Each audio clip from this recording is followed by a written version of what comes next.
there's a lot of different ways you can get into this too, guys. Like we were talking about last time that we were studying it, we were talking about if the guy steps over the Delahiva, or sorry, steps over the foot, pushing HQ, right? Finding a grip on the collar, using this to start putting the threat of double ankle sweep, whatever, from here, from this reverse Delahiva. But yeah, if he drops back, now I'm in position to start sitting up, grabbing the lapel, putting my foot back up on the leg, and working into my position, working into the Gigi collar. Okay, so then from here, again, when I start to bring him back, I want to load him up onto this leg. Okay, and then from here, like a lot of times, what I'm going to try to do is I'm going to try to look for this arm, right? So I can tuck it in, and then like kick him back, knock him down to that shoulder. Again, pendulum, come up to the top, hug the head, right? That's like the bread and butter from the position. Okay, but there's gonna be times too where like I can't get that, and then like I can't get the knee.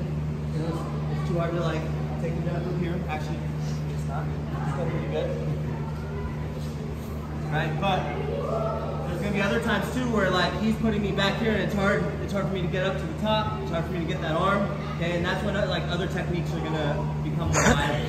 And if you feel like his weight is like over the top of your hips and it's hard to come up and take him down, all I'm going to look to do, guys, I'm going to pendulum and I'm going to pull him up on top of me. Okay, look at how I use the collar and the foot hook to do this as well. Also, I open up this hip more, so now I have range of motion to lift this inside hook up here like this, and now I can push the near leg in between my legs, and then look to take the back. Again, looking for that cross body hook, belt, second hook, back take. You can get into this position a lot of different ways, guys. Right, maybe you guys are even just playing seated guard like this. Pass, come on back. Start to load them up. Look for that. Look for that. It's not there.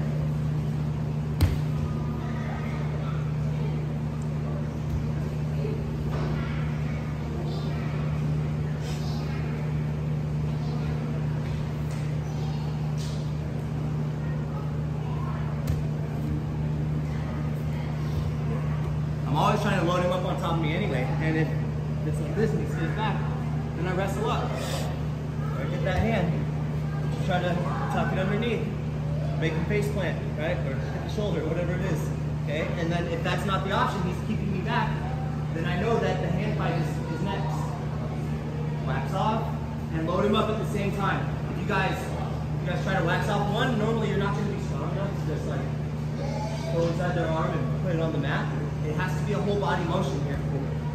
Right? So I pull him up on top of me with my legs and with the lapel grip, and then the hand does the wax off. I go to the back of the triceps, keep his hand on the mat, but more importantly, keep him in this position, right? Then I can lift this foot up, lift his hips up, push this leg into the center, and sit up and take it back with minimal effort, right? And if you guys are having trouble getting this hook, you guys start looking for this kind of hook as well.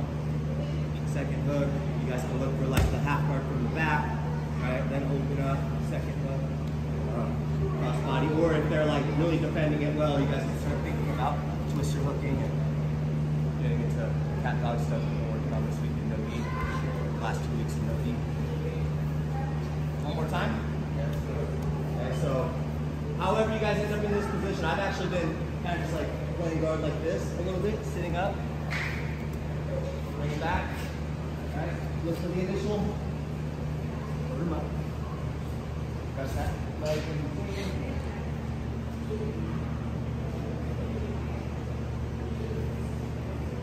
Questions? It's not athleticism or flexibility, guys, I promise. I learned this from a guy in the 60s. Let's give it a try.